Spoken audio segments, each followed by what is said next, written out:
सुप्रभात। तो बच्चों आज आप पढ़ेंगे चैप्टर 7 ग्रामर, भाषा परिचय भाग 6। चैप्टर 7, चैप्टर नेम कारक। चैप्टर नेम है कारक। तो आप सभी ने बुक निकाल ली होगी। मैं इसकी रीडिंग करने जा रहा हूँ। बीच में आपको एक्सप्लेन भी करूँगा। पढ़िए और समझिए। रिक्शा चालक बच्चों को पढ़ने के लिए उनके घरों से विद्यालय में रिक्शे द्वारा ले जाता है। इसमें आपने पढ़ा, रिक्शा चालक बच्चों को पढ़ने के लिए उनके घरों से विद्यालय में रिक्शे द्वारा ले जाता है। तो को के लिए के घर से मैं द्वारा, ये जो कलरफुल वर्ड आप देख रहे हैं, ये है कारक चिन्ह। तो आगे देखिएगा, उपरोक्त वाक्य में ले जाना एक क्रिया है। रिक्शा चालक बच्चों, घरों, विद्यालय और रिक्शा, इन सभी संज्ञाओं के संबंध ले जाना क्रिया से जुड़े हैं। इनको जोड़ने का काम को के लिए के से मैं एवं द्वारा से हो रहा है। ये सभी कारक हैं। संज्ञा या सर्वनाम के जिस रूप से उसका क्रिया से जुड़ने का संबंध प्रकट होता है उसे कारक कहते हैं। ऊपर के वाक्य में प्रश्न करने पर कौन लाया? रिक्शा चालक। कौन है रिक्शा चालक? कर्ता कारक है। किसको लाया? बच्चों को। क्या है? कर्म कारक। कहाँ से लाया? घरों से। अपादान कारक। कहाँ लाया? विद्यालय में। अधिकरण कारक। किसके लिए लाया? पढ़ने के लिए। संप्रदान कारक। किसके घरों से लाया? उनके। संबंध कारक। किसके द्वारा लाया? रिक्शे द्वारा। करण कारक।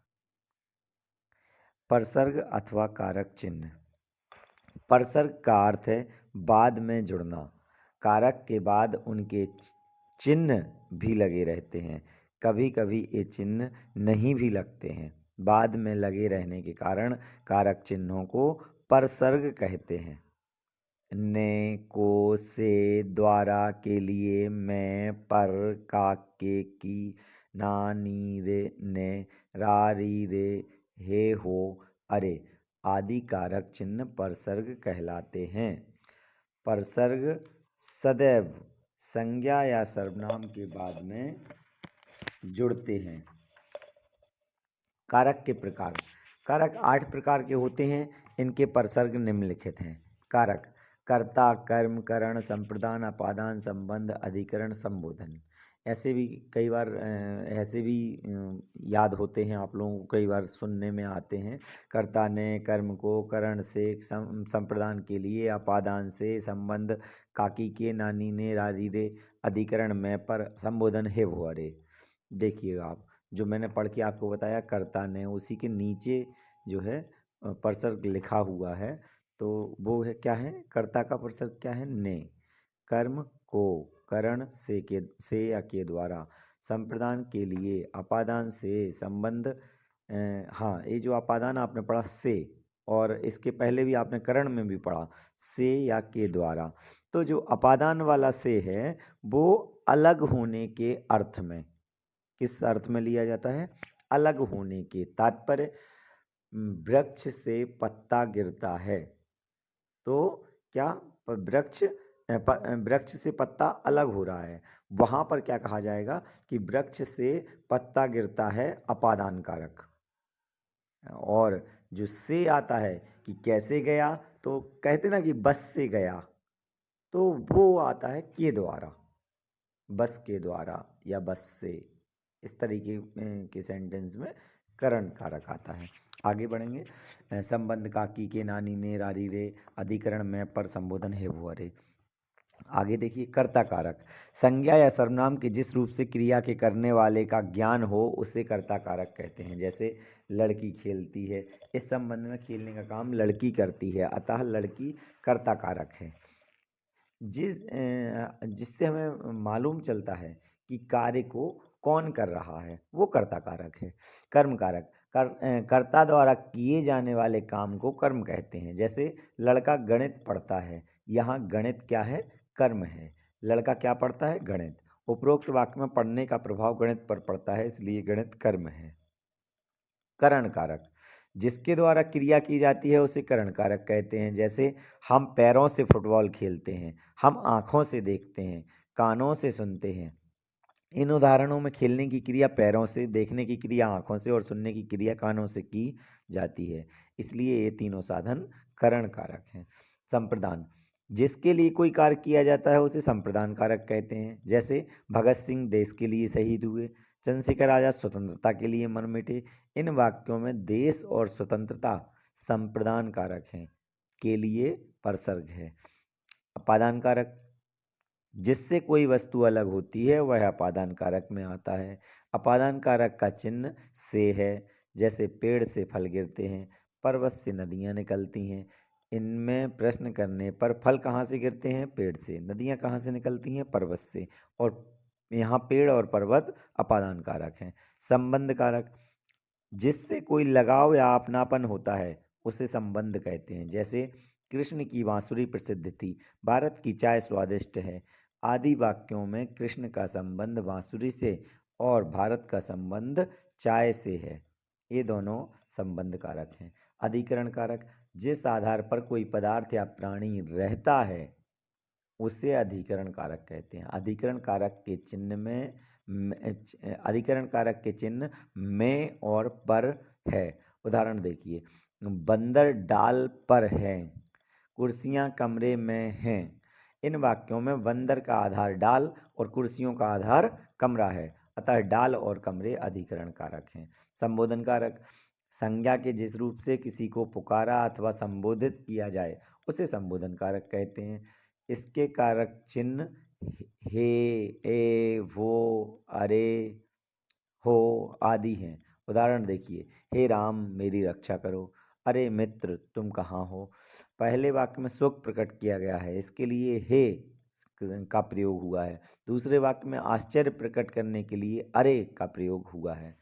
ध्यान दीजिए, संज्ञा या सर्वनाम के जिस रूप से उसका क्रिया से जुड़ने का संबंध प्रकट होता है उसे कारक कहते हैं। कारक के 8 भेद होते हैं: कर्ता, कर्म, करण, संप्रदान, अपादान, संबंध, अधिकरण, संबोधन। जिस आधार पर कोई पदार्थ या प्राणी रहता है उसे अधिकरण कहते हैं। संज्ञा के जिस रूप से किसी को पुकारा अथवा संबोधित किया जाए उसे संबोधन कारक कहते हैं। अब मैं आपको ये बता दूं कि आप फर्स्ट क्वेश्चन मैं वीडियो में ही दे रहा हूँ, ये पीडीएफ में इसका आंसर नहीं मिलेगा आपको, आप टिक कर लेंगे। आप सभी लोग इसके आंसर्स टिक कर लेंगे, first question only, not exercise. Definitions. तो कारक किसे कहते हैं, उदाहरण देकर समझाइए। तो ध्यान दीजिएगा, फर्स्ट, संज्ञा या सर्वनाम के जिस रूप से उसका क्रिया से जुड़ने का संबंध प्रकट होता है उसे कारक कहते हैं। एक एग्जाम्पल लिख देंगे आप कारक का कोई। ये सबसे पहले आप देखिएगा पेज नंबर 39 पे, जो फर्स्ट लाइन है, रिक्शा चालक बच्चों को पढ़ने के लिए उनके घरों से विद्यालय में रिक्शे द्वारा ले जाता है। यही एग्जाम्पल है, यही तो कारक है, ये भी आप लिख सकते हैं। नेक्स्ट, कारक के कितने भेद हैं उनके नाम लिखिए। पेज नंबर 40 देखिए डायग्राम दिया गया है। कारक, कर्ता, कर्म, करण, संप्रदान, अपादान, संबंध, अधिकरण, संबोधन, और इनके परसर्ग भी आप लिख देंगे। थोड़ा छोटी हैंड राइटिंग में लिखेंगे तो बन जाएगा बड़े इजीली। नेक्स्ट, परसर्ग किसे कहते हैं, उदाहरण देकर समझाइए। तो आइए आप परसर्ग देखिए, ये है आपका पेज नंबर 39, पेज नंबर 39, नीचे से लास्ट फोर्थ लाइन से आप देखिएगा। परसर्ग का अर्थ है बाद में जुड़ना। कारक के बाद उनके चिन्ह भी लगे रहते हैं, कभी कभी ये चिन्ह नहीं भी लगते हैं, बाद में लगे रहने के कारण कारक चिन्हों को परसर्ग कहते हैं। बस यही डेफिनेशन है इसकी, ये लिख देंगे आप। नेक्स्ट, करण और अपादान कारक का अंतर उदाहरण के सहित स्पष्ट कीजिए। अभी मैंने आपको ओरली तो मैंने बताया था करण कारक और अपादान कारक में क्या अंतर है। करण कारक में जिस चीज़ की हेल्प से हम काम करते हैं, और अपादान कारक में जो चीज़ अलग हो रही होती है, अलग होने के अर्थ में अपादान कारक होता है।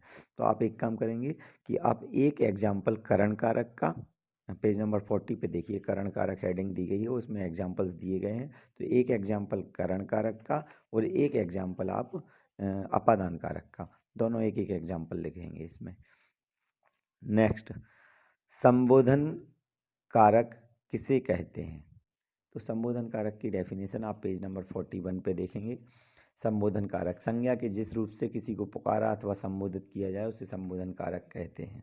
बस इतना आपको ये लिखना है। चलिए, ये तो था आपका क्वेश्चन नंबर 1। क्वेश्चन नंबर 2, इनकी आपको पीडीएफ मिल जाएगी, सेकंड, थर्ड, फोर्थ, फिफ्थ, इनकी आपको पीडीएफ में आंसर्स मिल जाएंगे, आप सभी पीडीएफ से करेंगे। धन्यवाद।